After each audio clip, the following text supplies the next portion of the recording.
Welcome to Keep What You Earn, your judgment and jargon-free zone for entrepreneurs of all levels. Get ready to learn how to scale your business, save money in taxes, and create a business that grows your wealth. If it feels like the financial side of business is like eating your vegetables, well, then think of this podcast as the ranch dressing to make the process a little more enjoyable. My name is Shannon Weinstein. I'm a CPA and business owner on a mission to simplify money and empower others through knowledge. I hope this episode inspires you to take action, but remember that the information we share is for educational purposes only and is not individual tax advice. Now that we got that out of the way, let's start the show.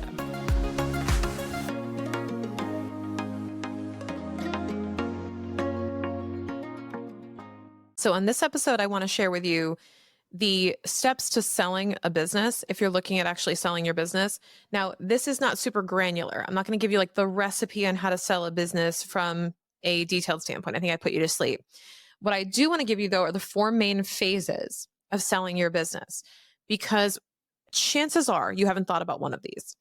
And this was a lesson learned with my husband and I when he sold his business and I was helping him with it. We definitely underestimated exactly how much time was going to go into it from the standpoint of the level of detail, like the steps in the process and how long the entire thing would take. So I want to just first and foremost set that expectation that chances are, much like any major transaction, chances are that things will take longer than expected, mostly because one of these phases will take longer than expected. So let's start with phase 1, which I think is like what you would probably expect, which is the offer. So phase 1 is offering to buy your business for a certain amount of money. The offer is, and even before the offer is really the broker exploration, like market research phase. I haven't included that into this episode, but I think that to get to the place where you're making an offer or you're getting an offer, somebody has to show enough interest in buying your business. You have to be showing interest in selling it. You may hire a business broker to help you. So basically, if you're in the process of selling your business, you want to have a professional on your side who knows how to do these transactions. But what's super important is that you have a really clear offer and terms. Now, it becomes easier to defer and say, ask your accountant or ask your lawyer, hey, what should the terms be? We're not really like, we can help with that to some extent, but for the most part, the last couple of buyouts and transactions I've helped with, mostly it's like, dude, you have to decide what you're willing to accept. Like, I can't tell you that X isn't enough money. I can tell you, this is what I would do, but like, well, who am I in the point of reference? It's not about like, there's no cut and dry, like good or bad offer. It's mostly what is good or bad to you, what will help you accomplish your goals. What is it that you want to accomplish with this transaction? And when do you want to have it happen? Is there an importance in terms of timing, relationships, the terms of the contract? So when we talk about the offer, we're talking about the price and the terms. And this is a really important part, is that when we're talking about the price of the offer to buy your business, whether it's part or in its entirety, the important thing is, well, what is the price that you're willing to accept? And then it becomes the question of, will that person be able to pay that? And over how much time? So now the terms become, okay, over how much time are they going to be paying us for this? Should we have any like seller financing? Meaning, are we going to have to give them a loan to buy our business? And, what is the cash flow situation going to look like? Are they going to be able to spread out the cash flow over multiple years? How are we going to actually navigate this? And then furthermore into the terms, not just in terms of how and when you get paid, but now we're talking about how and when you get paid. What happens if they default? What happens if they don't pay you? What happens if X, Y, and Z scenarios occur in the worst case scenario? So what happens if key people quit? What happens if the business gets shut down? What happens if the new owner goes bankrupt? Like, what happens? And you have to cover a lot of these situations, and you have to talk about this ideally with a lawyer, because they're the best at figuring out the hypotheticals of what could go wrong and protecting you through these agreements. So the offer and like the terms are really a big part of setting the tone and setting the course for what you're going to be able to do from a transaction standpoint. But ultimately what you have to do is you have to get with the other party, especially if you already know them, and kind of sit down and say, what are you kind of thinking? Like, what direction are we heading in? So you're kind of playing in the same ballpark. And if you're not, then it may not be a good offer. or you may just need to do a little bit more market research to figure out, how you can meet in the middle. So beyond the offer, so that's kind of the obvious thing is like, of course, there's going to be, if I'm going to sell my business, somebody's going to make me an offer and we're going to discuss the terms and negotiate and so on. Okay, we know that. Next is due diligence, though. Due diligence is what happens where you have the terms outlined, but then you have to be kind of validating that everybody is telling the truth. So the diligence phase will be if somebody's buying your business, what they may do is a bit more research on the background. They'll be validating that you're a legit entity. They'll be asking to review your financial statements and your tax returns. There will probably be, not probably, there should be a confidentiality agreement and a non-compete where if you're giving your financials to somebody, especially if they're in your industry and they're trying to buy you out, that they can't take that information and use it against you and back out of the deal. So for example, Jason, when he was bought out, he had to provide a list of his top 10 customers, how much they spend with the company. He also had to provide his financial statements and financials. Now, when he did that, this was early on in the process. Now, we didn't have like the signed term sheet. I don't think at that time. We did have a signature on the term sheet. I think we had the final agreement was not signed. So what this means is that through the course of the period, we call it the due diligence period, through the course of this timeline, the buyer will want to review because think about this. If you're buying a business, you want to make sure that everyone's telling the truth and everyone's above board. So you're going to want to review all these documents. The problem with that is that by exposing these documents as the seller, you are now putting yourself at risk that the buyer is going to use this information against you and walk out of the deal. So for example, the guy that bought Jason's business could easily take those top 10 customers, say, sayonara, Jason, thank you so much for your time. I'm not interested in buying anymore, and call all those customers and try to undercut him. Now, can he do that? Yes. Did he do that? Of course not.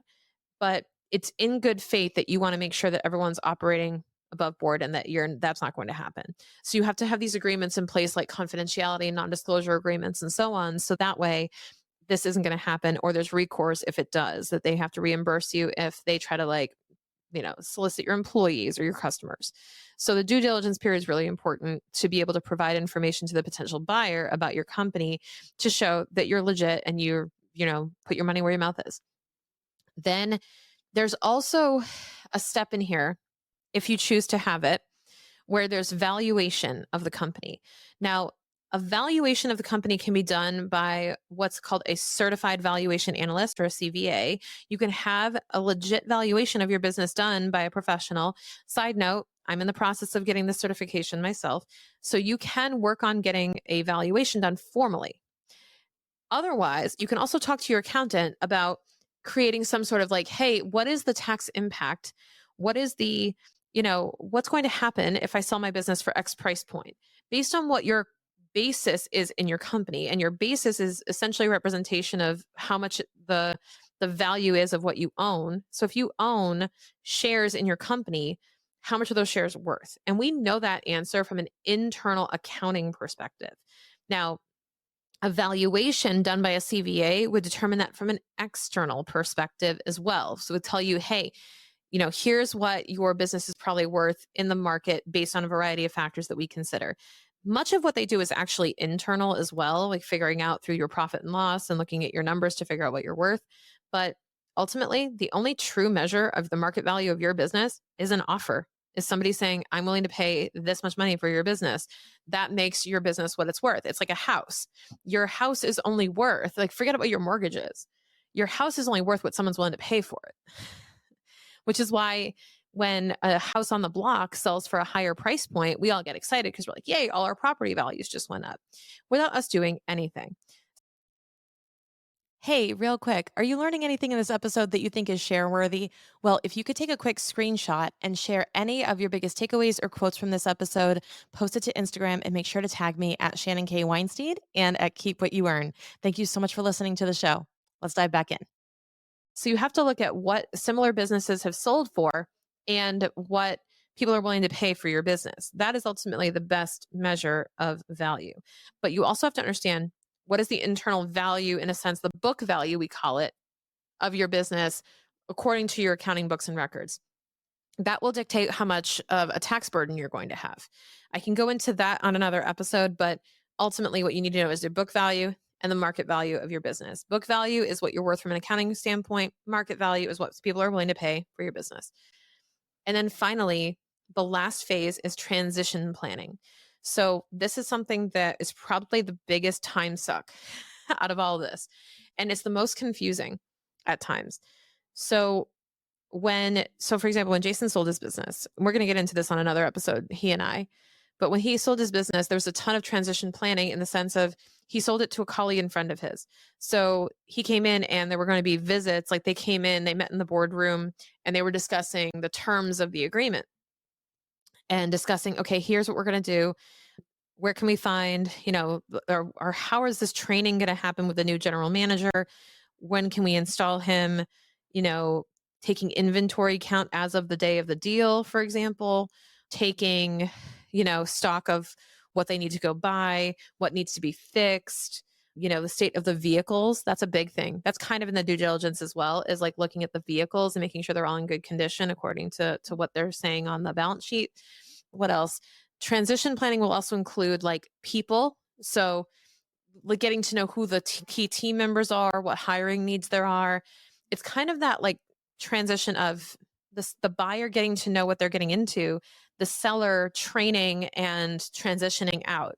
So especially if you are a solopreneur, if you are an owner and operator, if you are a person who is responsible for doing nearly everything in the business, this is a really big headache of a phase, because you're going to have to start unwinding what it is, start documenting it and putting it into practice, like SOPs and trainings and manuals and things like that they can use. Now there's two things. One is your business will be worth far less if you don't have those things in place. So if you don't have these key things, it's going to be very hard to sell it.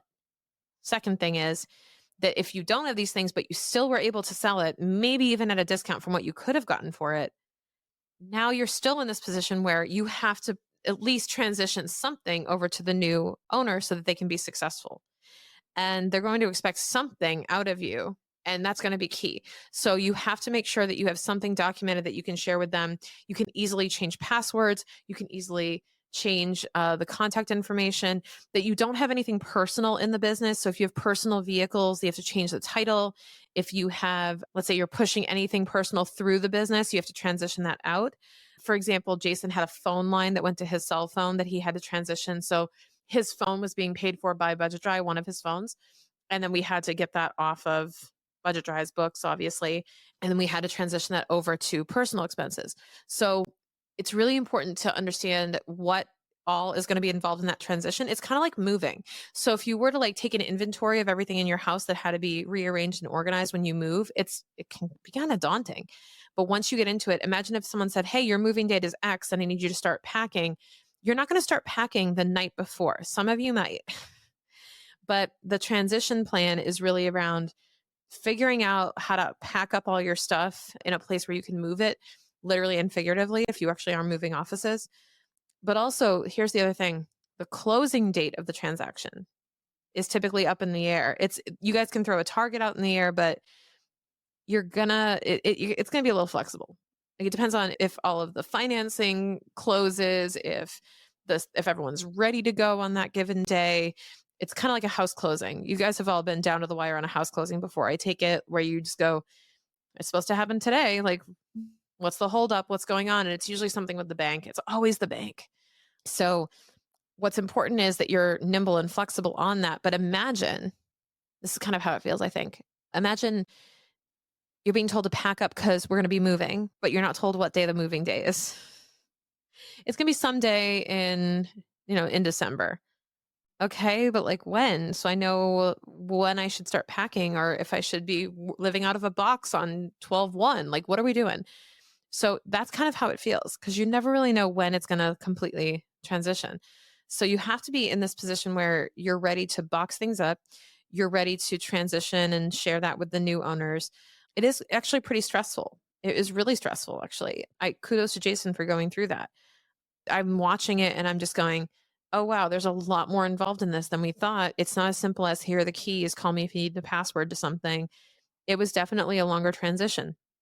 So if you are going to sell your business, I encourage you to really think about, the timeline of all this happening and understand that if you're thinking of selling your business in the next, say, year or two, start the process now of starting to put feelers out there, see who might be interested, see how long things will take, start partnering with the right professionals to see how you can move the process forward.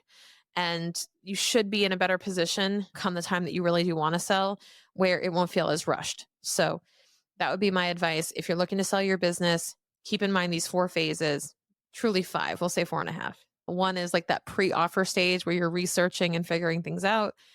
Two is the offer. Three is due diligence. Four is valuation and tax implications. And five is transition planning.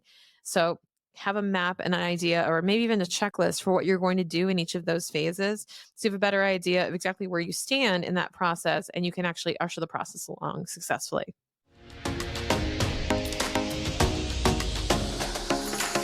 Okay, real talk. Our business can really mess with our emotions and our mindset. Am I right? One day we feel like we're unstoppable, like we could run through a wall, and then the next we want to burn it all down and start from scratch. Hey, I'm with you. A lot of this has to do with how we approach our money. And if you need a quick jolt of mindset habits for the next 5 days to help you reboot and recalibrate, check out my 5-day financial mindset refresh delivered straight to your email. Click the link in the show notes to sign up right now.